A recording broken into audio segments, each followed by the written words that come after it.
Imagine a legal system cloaked in secrecy. Imagine being detained and not told of your crime. Imagine being labelled a terrorist and not being allowed to see the evidence against you. For many Muslims, this is a reality.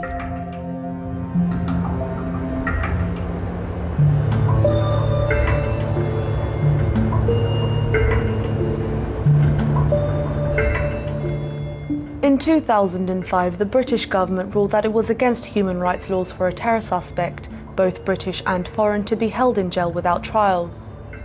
In response, it came up with the system of control orders, an anti-terror measure which is designed to restrict the liberty of those suspected of having links or future links to terrorism. But at what price does national security come? She wanted to go to court and give a statement, but obviously she's young. My brother was living in this country and he was granted indefinite to remain in the UK. This was a decision by the High Court that my brother should not be deported and granted asylum, as the British government are aware that one of my brothers was killed in Abu Slim prison in Libya. On the 16th of May, I was in my brother's house and, police officers came and the press, the bell. My brother opened the door. They said, who's Faraj? My brother said to them, he's my brother and he's in the guest's room. I was arrested and then they told me, before I was arrested, they told me, you are in this country as a legal immigrant. There was a translator with them. I asked him, I said to him, would you explain to me the reason why they came, what they want from me? He said to me, these are the anti-terrorism special unit. Faraj Hassan was arrested in the UK in 2002. Since then, he spent about 5 years in various prisons around the country, and then released in 2007, when he was placed on a control order and reunited with his family. I felt scary because I never knew him. He was kind of scary for me because of his beard. And because in Pakistan, people have beard, but it's here, my father was here. And I felt scared, I never knew. And I started asking my mom, who's that? She told me that's her father, and I couldn't believe it. I thought that I never had a father. Faraj is still living on a control order, but tells me that others like him have recently been freed by the Home Office.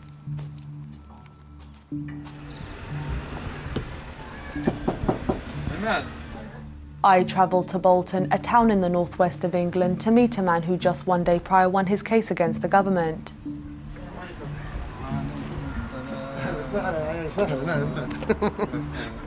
الحمد لله كيف اخبارك؟ ناس عليك؟ ان شاء الله. سلامات ما شفناكش. الحمد لله رب العالمين. اول مرة تجي لبيتي ها؟ نعم اول مرة. في بيتي الحمد لله رب العالمين. Is my friend is a best my friend is صاحبي صديقي جدا هو قديم نعرفه قديم وعائلتهم تعرف عائلتنا وكنا نلتقي معهم كثير. الآن 5 سنوات أنا ممنوع ما شفته وما رأيته كنت أراه دائما ولكن الآن لا أستطيع أن. Hashim is my best friend. We've been arrested in 2005 together, but we then separated. We charged separate charges. And since 2005, I've never seen him. Yeah, I've seen him once in a court, but we're not allowed to talk with each other. This is Kaleem Bullivant. Today he's a free man, but not so long ago he too was placed on a control order. No. Undermining me. I could say something, but I won't. No. When he first told me, to be honest, I asked him to wait for a week, and he did wait a week, so that would give me time to talk to him and try and understand him. I was really worried because it wasn't that long after the 7/7 events, and Wasn't it before that? Oh, Yeah, it was. It was before 7/7. and then it must have been after not that long after 9/11, and you'd have to be blind not to be aware of the public attitude towards Islam and Muslims. Prior to embracing Islam, I was working in nightclubs and sort of not really achieving very much. I was having a lot of fun, partying a lot,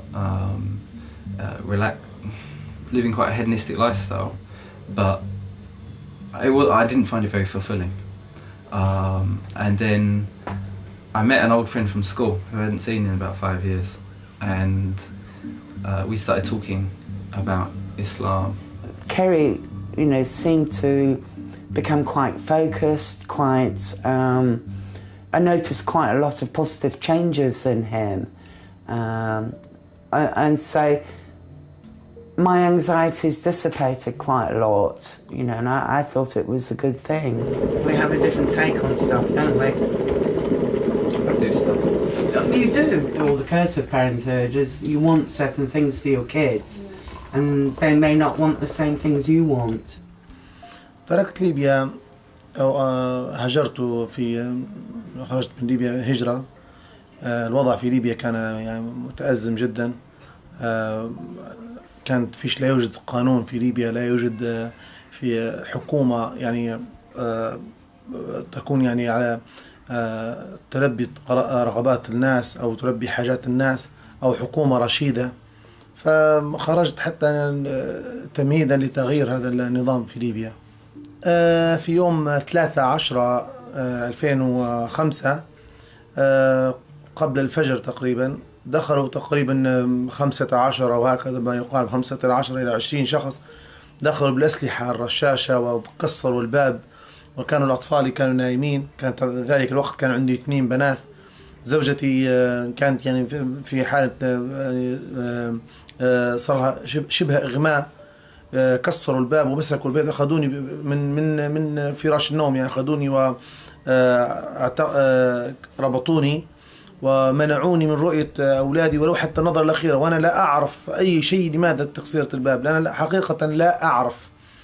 جاءوا بي، أنا لا أتكلم اللغة الإنجليزية لأن ما صار ليش فترة طويلة كنت هناك يعني في بريطانيا. وجاب ورقة ويقرأ علي وأنا ما فهمت أي شيء أصلا، ووجدت نفسي في سيارة البوليس ما فهمت أي شيء، يعني حتى ممكن بعد نصف النهار يعني بعد المغرب فهمت ليش اعتقلوني. إنه ما فيش مترجم ولا أي شيء. وقلت لك أنا عندما جاءوا إلى البيت لم أعرف إنها شرطة إنجليزية، شرطة ليبية، شرطة، ما أعرف أي شيء. أنا ما أعرف يعني حقيقة، وأنا كنت مهلوس يعني كنت نائم يعني، فربما كنت تصرف ثاني يعني كان غير لائق بهم، ولكن أنا ما فهمت أي حاجة يعني. وحتى تقريبا بعد حوالي 10 ساعات يعني بدأت أفهم الذي حصل. يعني رأيت BBC ورأيت هكذا التلفزة، حتى فهمت أن هم قبضوا على إرهابي وقبضوا على كلام كبير أنا أول مرة أسمع به يعني. So I booked my ticket, packed my bags. Actually in my bags I had toys and flat footballs for the kids, and I don't know if it had been useful, but that's what I thought. You know what I mean? At least go there with something. And when I got to the airport, we were stopped by SO15 anti-terror branch, and we were prevented from flying. A short time after that, I was put on a control order. كان أفضل، لا شك أن أفضل بالنسبة لي أنا أفضل أن قريب من أبنائي وزوجتي، وحتى أكون موجود داخل هذا البيت وأكون أخرج من غوانتنامو هذه بريطانيا، أخرج منها شوية يعني أكون أخذ عندي الحرية أكثر شوية. كان أفضل بالنسبة لي. ولكن عندما واجهت الكنترولور تقريبا 3 سنوات نفسيتي حقيقة تعبت جدا جدا، وتمنيت أكثر من مرة تمنيت أن أرجع إلى السجن. أنا أشوف في مستقبل أولادي أمامي، أولادي ينظرون إلي لا يعرفون أي شيء، يجد عندي تاج في رجلي هذا الساعة، أبنائي يظنونها ساعة، يقول لماذا يا أبي الناس كلهم يلبسوا الساعة في اليد وأنت تلبس الساعة في الرجل. Well, the rules, I think believe me, I sometimes forget some of them. Not forget in a way I want to breach, but I forget because many of them basically restricted from every single thing. The actual nature of the orders themselves vary widely.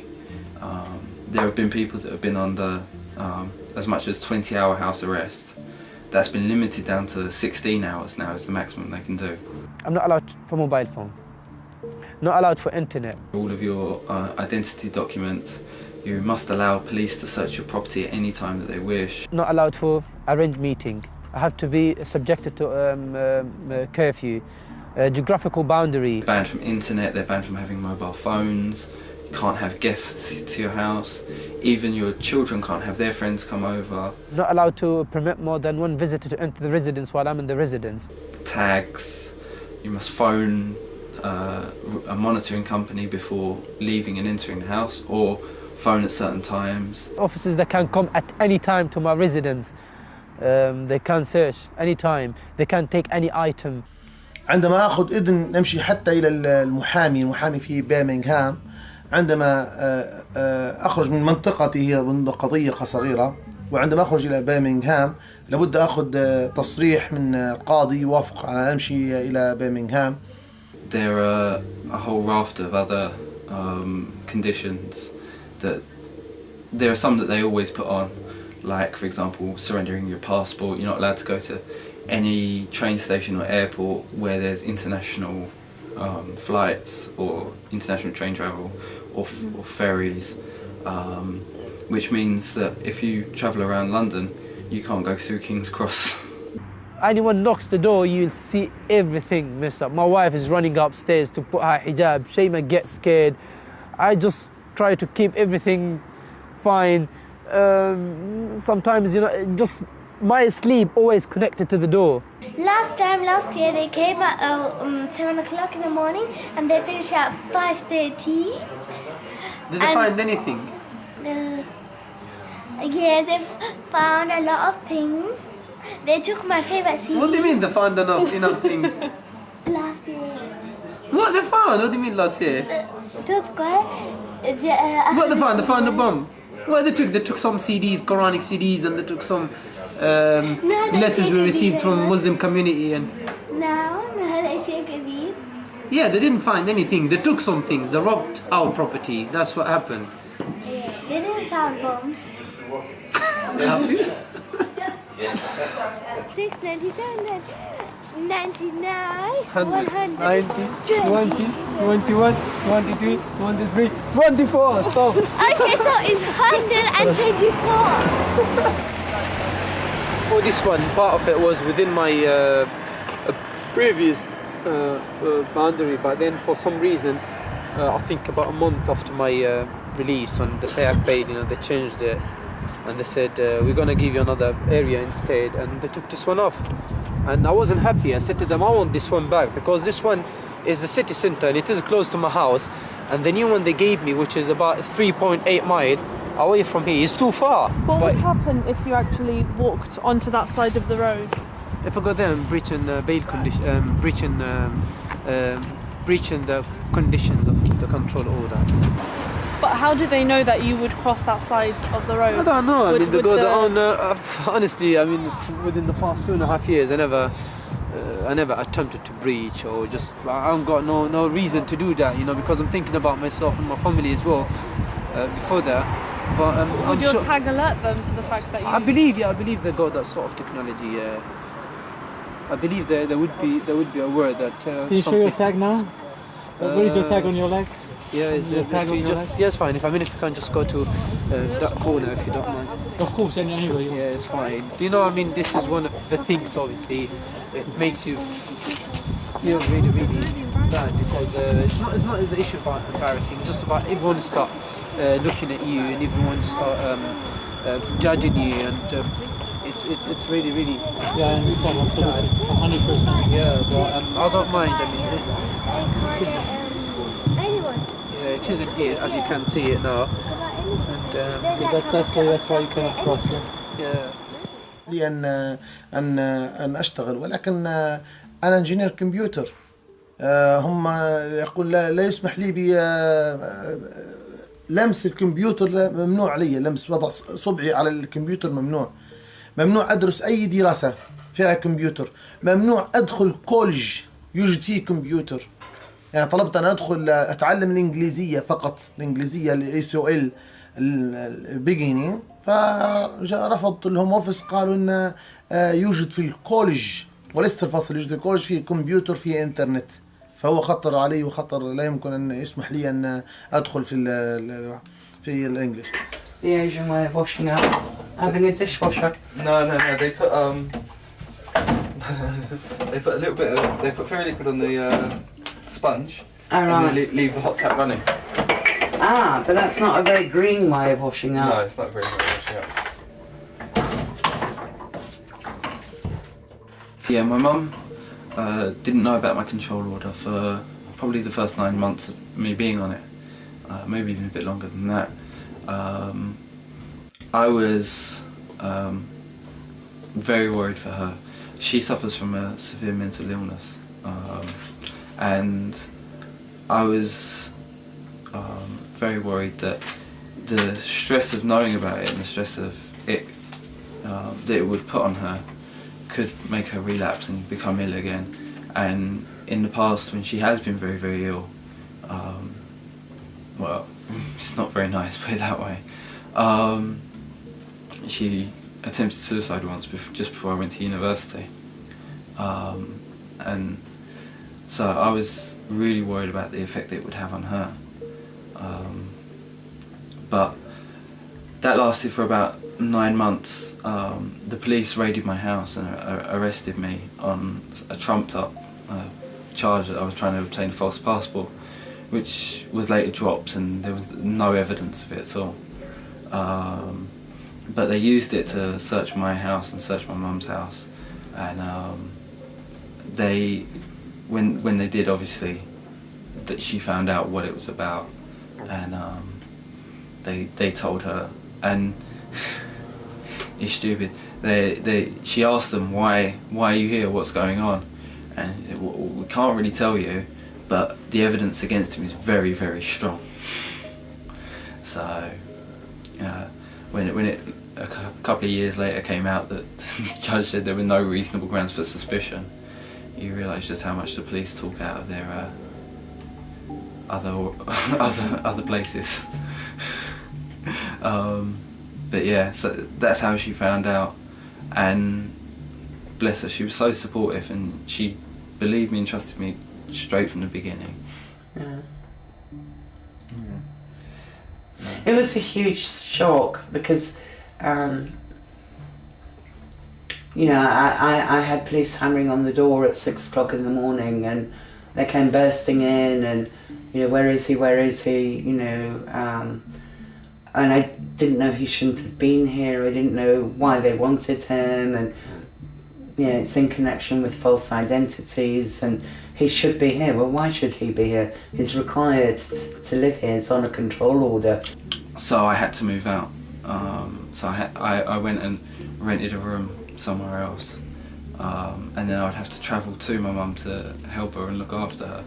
Actually, when I was had my trial, some of my charges were the fact that I didn't stay at the address I was supposed to, because I stayed at my mum's a couple of nights to look after her while she was really ill, and they brought this up as charges against me, saying that I breached my control order. They were going to send me to prison for 5 years potentially, because my mum was ill and I'd gone to look after her for a night and stayed at her house. When your mum phones you up in tears on the phone and asks you to come and stay, you're not going to not go, do you know what I mean? Especially with her in her condition, control order or not. You never want to think that you're the one who's caused pain to someone that you love. But it's not you that's caused that. But I feel I should have been able to protect you from it. And I know that word again. I know. Damn that word. I know, but I might not have gone out and written the control order myself, but you went through that stress because of something that was happening to me, and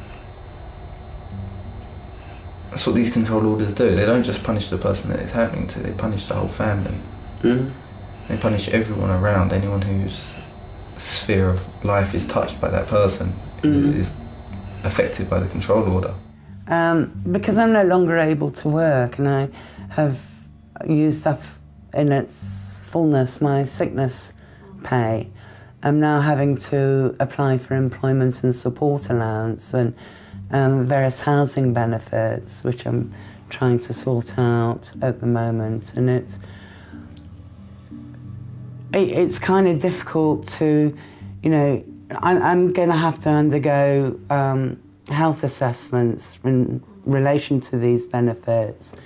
And how do I go about explaining that a lot of this is due to, you know, my experiences and the stress, the cumulative stress of coping with what's happened to us, to Kerry and to me.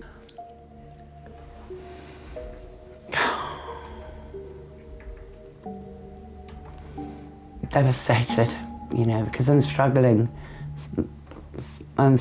and although benefits is not a lot of money, it's going to make the difference between surviving and not surviving. Without it, I don't know what will happen. عندما خرجت من السجن أسكنوني في بيت قديم جدا، منطقة عنصرية، يعني كان منطقة، يعني كانت ليست عنصرية، ولكن أقصد أن كان كلها شباب تينيجر، يعني شيء يخوف. ونحن مسلمين، نحن نسكن مسلمين، شيء مكان يخوف فعلا. لا يوجد مدارس، لا يوجد، كانت كلها مصانع وأصوات مزعجة. البيت كان خربان بمعنى الكلمة، كان لا يوجد فيه شيء يعني يستخدم، كان كله ربش. فقلت لهم غيروا بيتي، غيروا بيت. كان يوجد فيه الراتس كثير، كل شيء. قلت لا، وأنا قلت للبوليس أنا أريد أن أنتقل من ذلك البيت، لأن أبنائي أصبحوا يرعشوا، يعني هجمت عليهم أكثر من مرة. هذا الراتس يهجم على الأبناء. هذه ابنتي يا أنفال، ما شاء الله. يا خمس سنوات الآن، 5 سنوات وداخل السادسة.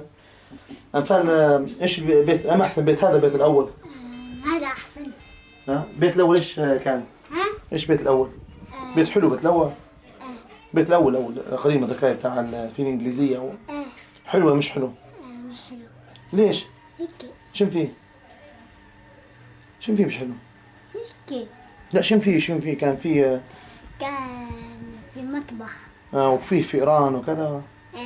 كيف كان كبرها فار؟ كيف كان كبرها فار؟ صيدة. واحنا قتلناه. نعم.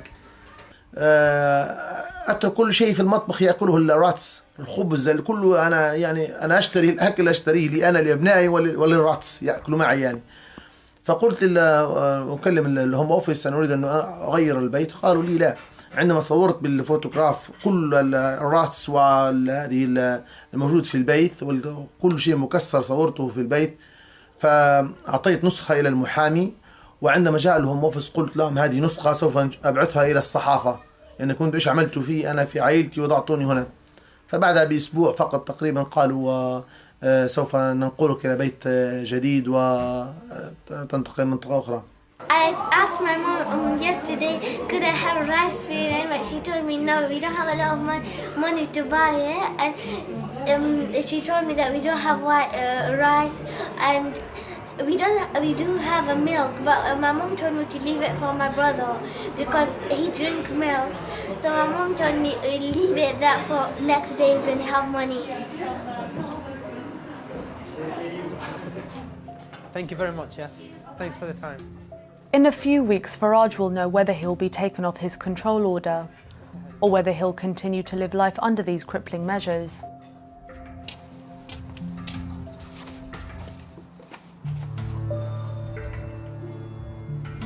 Yeah, you see, this is the computer hasn't got nothing. I mean, they pretended they gave it to us because Shema can't do her homework. It's pointless. It doesn't really, no internet. You can't use nothing. I mean, even the programs, if you want to get any programs, yeah, you still have to upload them from there.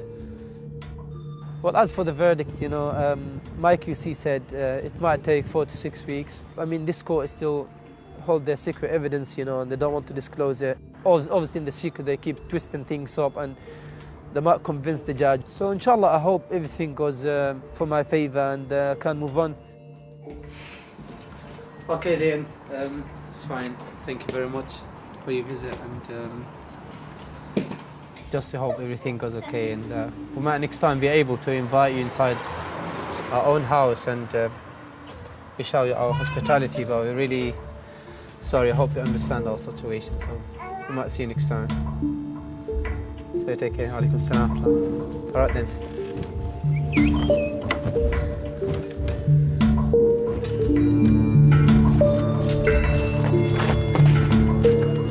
Yeah, the control order had a massive effect on me, physically and mentally. I started becoming very isolated. A lot of people within the community, when they sort of found out, they didn't want to have anything really to do with me because they were worried that if they do, then they might get the same problems that I was under, and so gradually the pressure of all of it really starts to pile in on you. It was making my mum very ill, and it led to the breakup of my marriage. In 2007, Kaleem Bullivant sparked a nationwide manhunt after he absconded. He cites the stress of living under a control order, as well as the subsequent breakdown of his marriage as the main reasons for running away. It was at that time that some people came to me and said, look, there's a way out, we can get you away, and you won't be on the control order, and do you know what I mean? It would just, we can get it all to go away. And I suppose at that moment, with everything that was going on at that time and in that frame of mind, I just took it. But I've been gone for about 5 weeks, and when I first went, there was a real sense of euphoria. But a couple of days after I left, they broke our anonymity orders and released the story to the press. And suddenly, we were sort of the front page news.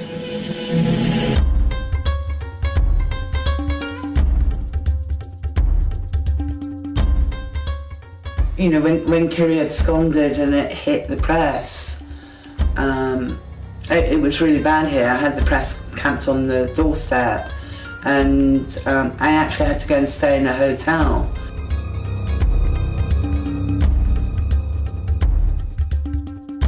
I got visited by the police. I got visited by the Secret Services. When I say visit, I met up with the Secret Services. Yeah. You know, the police were fine. To be honest with you, I could tell they'd been. I could tell by the way the police were that, like, you know, this had gone bad. This wasn't just a case of there was a guy that's on the run. This kind of made, even before I knew all the politics, this made the idea of control orders look bad. I don't know if it made the government look bad at the time. I don't know. Do you know what I mean? But I could tell there was a sense of urgency to get you back, and not just because they thought you was going to blow something up, but I honestly thought if they didn't get you back, they were going to get a lot of stick for it. That's what I kind of felt at the time.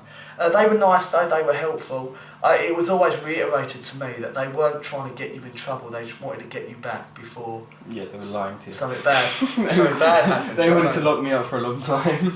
Yeah.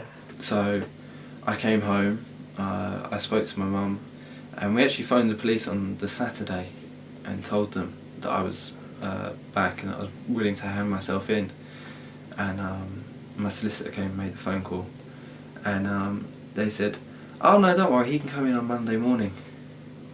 I'm like, pardon me? After Kaleem handed himself in, he was then placed in Belmarsh prison for a number of months. It's an experience which many controllees say they've been through, like Faraj Hassan. I was in 5 different prisons. The first time I came to Leicester prison 2 months, and then I was taken to Wormwood Crops for 3 months, then to Belmarsh prison for 1 year.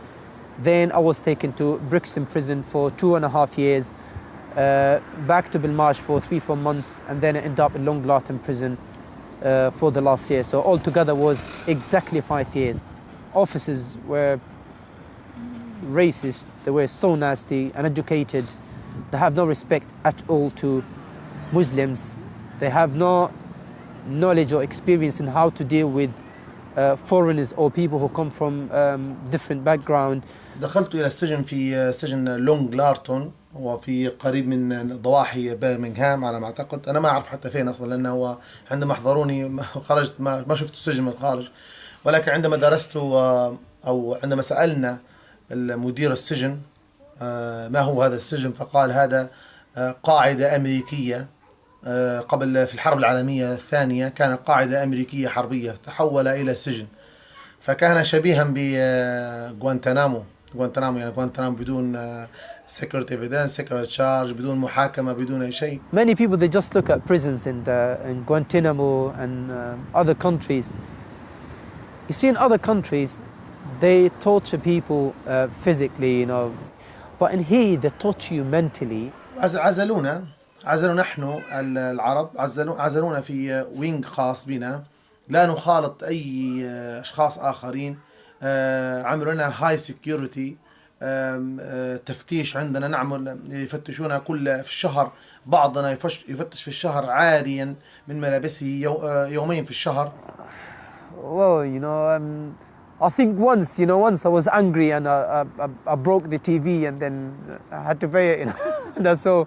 So I remember I just slapped the TV and I smashed it on the walls. The feeling of being confined and locked in, and being treated like dirt.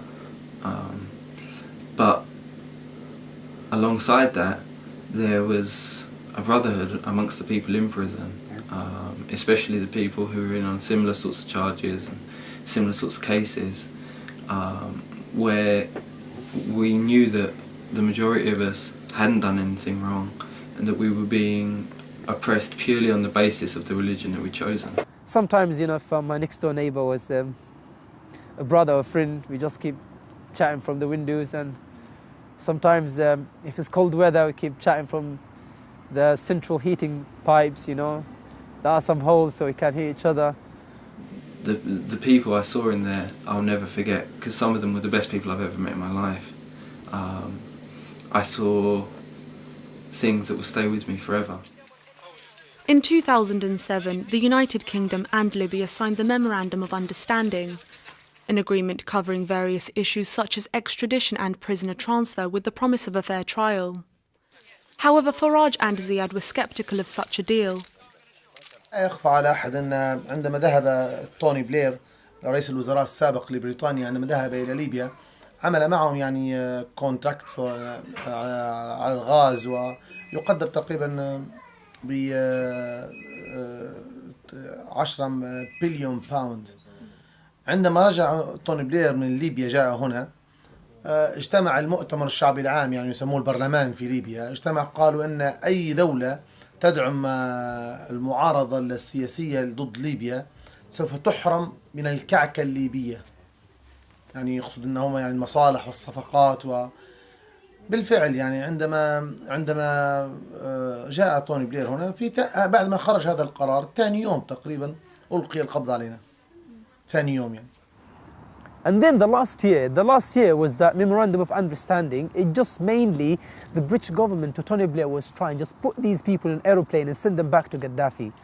Well, obviously the first thing I would expect when I'm going there, I'm gonna be tortured badly for many reasons, you know, especially, you know, what they accused me with in Italy and all those sort of things. So in there they just all the aim, you have to admit what it has been said about you, whether you're guilty or not guilty. The main thing you have to say, yes, I did it.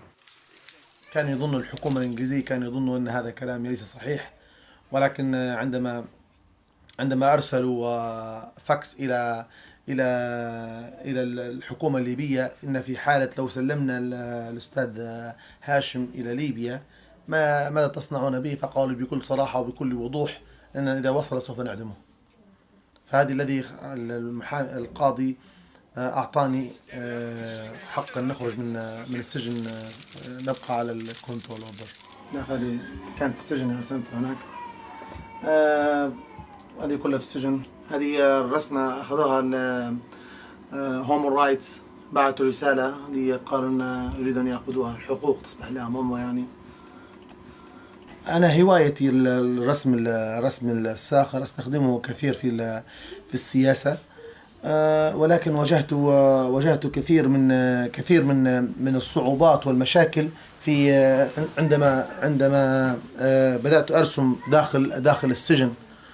كنت أرسم داخل السجن، واجهت كثير من المشاكل، من ضمنها مدير السجن نفسه قال لي لا يسمح لي بالرسم على الورق لأنه يعارض الحكومة البريطانية.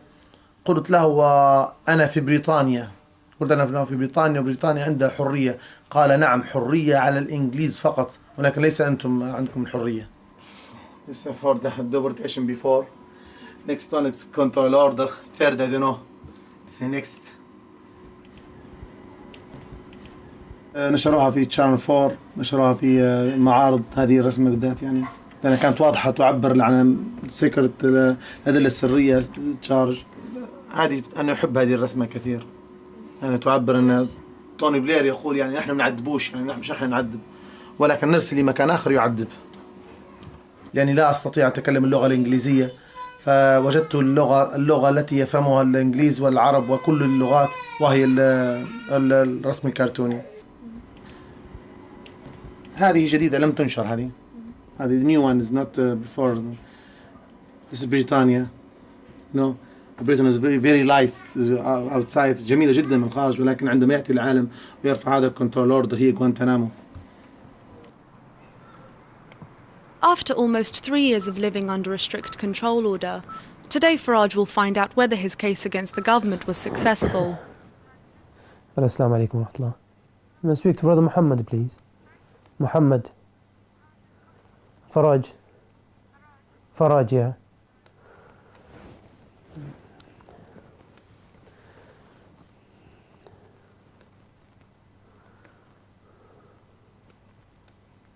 Hello, yes. No, it's okay. I'll call him back in Islamic. He's on the other line. Yes. Alhamdulillah.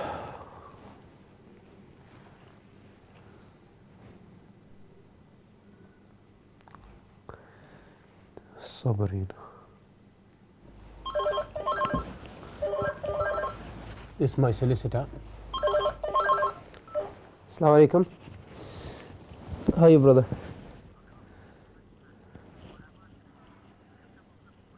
Okay.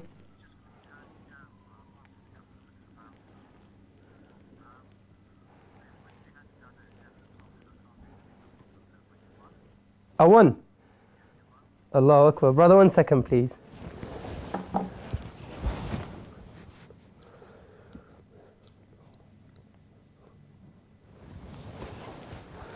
Sorry, brother. Thank you. Thank you very much, brother.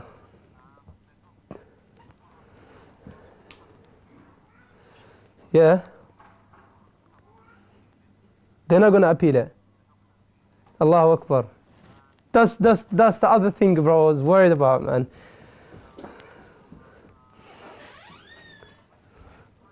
Oh, really? Say again, brother, please. You're free at last. I'm free at last now. Allah Akbar. Okay, wallahi, this is a very... Sorry, bro, I just want to go and let my wife know. 1 second, please. Yeah. مشيمة مبارك. الحمد لله خلاص. اوه خلاص ربحت الكيس ما يعملوا فيه. Sorry, brother, just...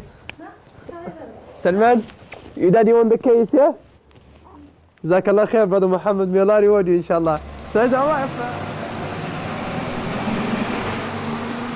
Alhamdulillah Rabbil Alameen. This is a very, I don't know, I think, I feel the same time as I said, you know, when I was released from prison, that first day, you know, when they put me in the house, I just was quite hesitant to walk on the road and I see cars gonna crash me. And now, even he told me, but I still myself, like, I don't believe it, like, I still, something is still, do you know what I mean? But I hope everything goes alright. Hello, you're right. Morning, you're right. Do I recognise you with the glasses? Hello, you're right. Can we have a few minutes of your time? Yeah, it's fine, no problem, yeah. Hurry, you can put my wife aside if you want to.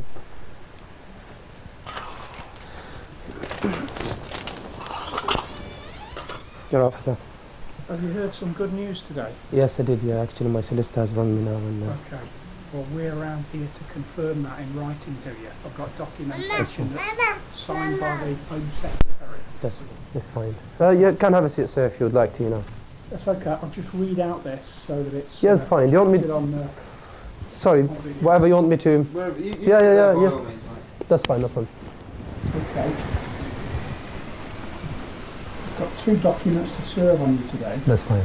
I'm a contact officer from Leicestershire Constabulary. Yes. I'm signing these documents on you today on behalf of the Home Office, and they're signed by the Secretary of State, Alan Johnson. Yes. I'll read out, it's only very short, I'll read out what he's written to you. And now I have another notice which I'll let you read at your own. It tells you about making arrangements for your accommodation, and the fact that, importantly, at 12 o'clock today, the electronic monitoring company are coming here to remove your electronic tag and the monitoring box. That's so fine. you need to be in at 12 o'clock. That's fine. And I'll be back to oversee that. Hi Anne, it's Faraj speaking. Just to let you know that I won them, I destroyed them, and they couldn't even appeal. And anyway, sorry. Let me take these security ceilings now so we can use the internet. Inshallah in the future get internet for Shayma. She can do her homework, we can communicate with our family, we can see what's going on in the world. Now I'm just gonna put some clothes in here. Just gonna do my Duha prayer because I'm going to London today. If you look on the credits, there's the producer and co-director for everything. In a High Court case, because there's a lot more complicated matters of law, the judge hears the cases and then goes away for about a month or so and thinks about what his decision is going to be. Most of the time they don't tell you what their decision is going to be until after that month when they come back and they read out their decision. In our case, he told us that the decision would be that he would be finding in my favour, that the control order would be squashed. So when we got called back to come back the month later, that morning before going into court, I thought I'd take the Home Office a little present. So I got a knife and I cut the tag off, and I quickly unplugged the phone before it started ringing and beeping and stuff. I shoved it all in some bags, and all of the other monitoring equipment, shoved it in some bags and quickly made a beeline for the train station before the police could come, because at that point legally I was still on a control order, and hence I was breaching it in that last few hours. And I went to the High Court, and as we walked in, all of the Home Office people were sitting on one side and I was sitting on the other, and before the judge started talking, I went over to them and emptied it out in front of them. I said, I think this belongs to you. And went and sat down and heard how he found me innocent. 2 months, I am here, 2 months, but I am on 3, is government أعطوني رسالة, 6 weeks out. Do you know where you want to go? No. No? No. So ما أعرفش. No, ما أعرفش أي مكان نمشي له. ما عندي شيء ما نعرفش. أنت عايز تبقى هنا في بولتون؟ ما أعرفش. ما أعرف شيء مستقبل، ما عندي شيء مستقبل. أنا نعم أنا فرحت كثير جدا بخروجي، ولكن أحاول في مستقبلي أن أكافح بريشتي وبرسوماتي، ربما تكون هكذا، حتى لإظهار حقوق الإنسان أكثر، وحتى إظهار احترام للقوانين.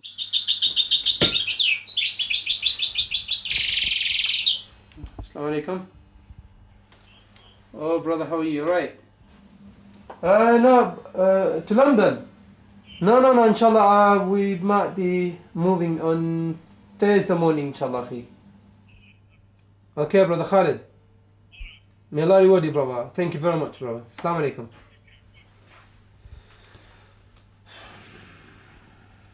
This is after we went, after we won the control order, obviously I went with my family to London. The Shayma, this is region part. Yeah. This is myself and Shayma near London Eye. And this big bang behind us. I felt I took them like for holiday, which they deserved for a very long time, and they didn't have for nearly 8 years, Paddy, what's the password? So I found the DVD. I'll show you where the editing suite is going to be, where we're initially going to put the editing suite. This is going to be our film room. When I first got this flat, I decided that I wanted a couple of rooms because obviously I wanted a room just for film, and so that's why we've already started putting the posters up and everything. you know, surrounding us. So hopefully this is where all our future projects are going to be made. Yeah, we're going to get a desk in and edit it, you know, put a bigger editing system, a full Mac Pro up. So yeah, this is where, at the moment, unfortunately, it's the laundry. The girlfriend is using it for the laundry, so you know, that's it. But this is it. This is what we store a lot of our stuff. A lot of our stuff goes in here. And the exercise bike won't be staying here. I've told my girlfriend, definitely not. Kind of spoils the atmosphere a little bit. Arthur's sort of one of my best friends from even before I was Muslim. I've known him since I was about 11. And he and I have both got an incredible passion for films and filmmaking. And we formed a production company together, Black and Blue Productions. The idea at the end that he's deaf is meant to be a twist. Yeah. But I don't think it wasn't much of a twist, was it?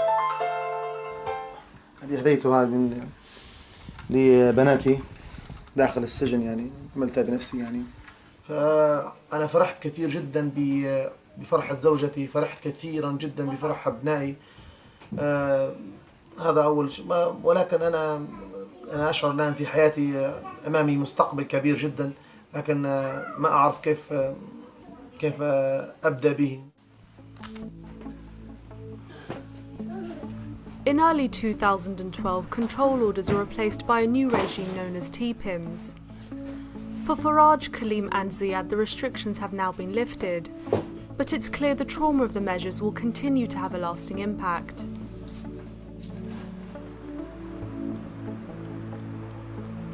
If we just let it disappear, if we don't say what it is that we think is wrong, and if we don't stand up for what we believe in, then it will only carry on happening, and the legislation will get more and more and more draconian. It's essential that those that disagree and those that believe in the fundamentals of human rights and of justice by law, that they stand up and speak out for it as loudly as possible. And probably I'm not achieving much, but I feel I have to do whatever I can. Allah subhanahu wa ta'ala says no soul is tested more than it can carry, and you are only accountable for what is within your ability to do. Inshallah.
Imagine a legal system cloaked in secrecy. Imagine being detained and not told of your crime. Imagine being labelled a terrorist and not being allowed to see the evidence against you. For many Muslims, this is a reality.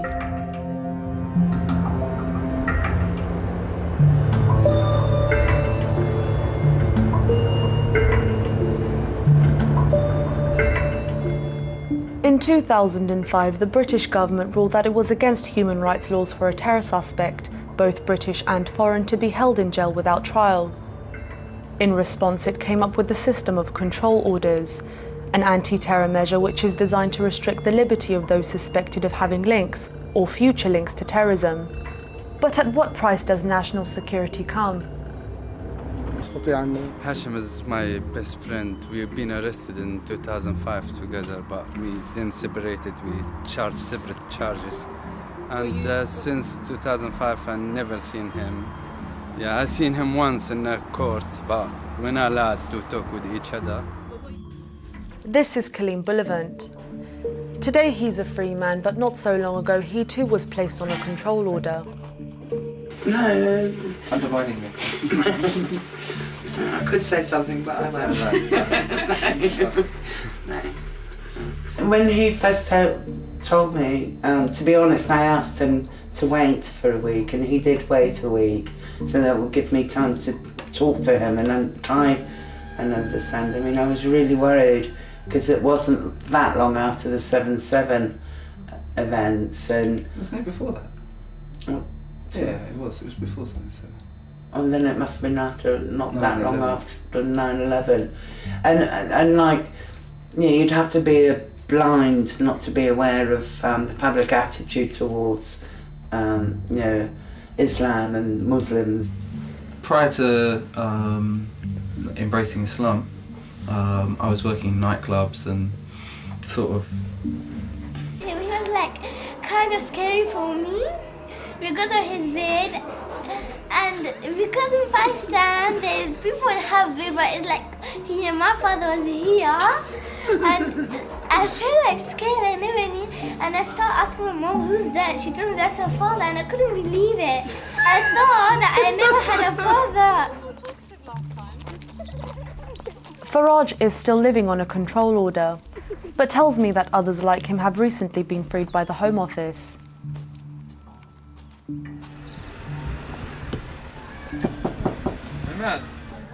I travelled to Bolton, a town in the northwest of England, to meet a man who just one day prior won his case against the government.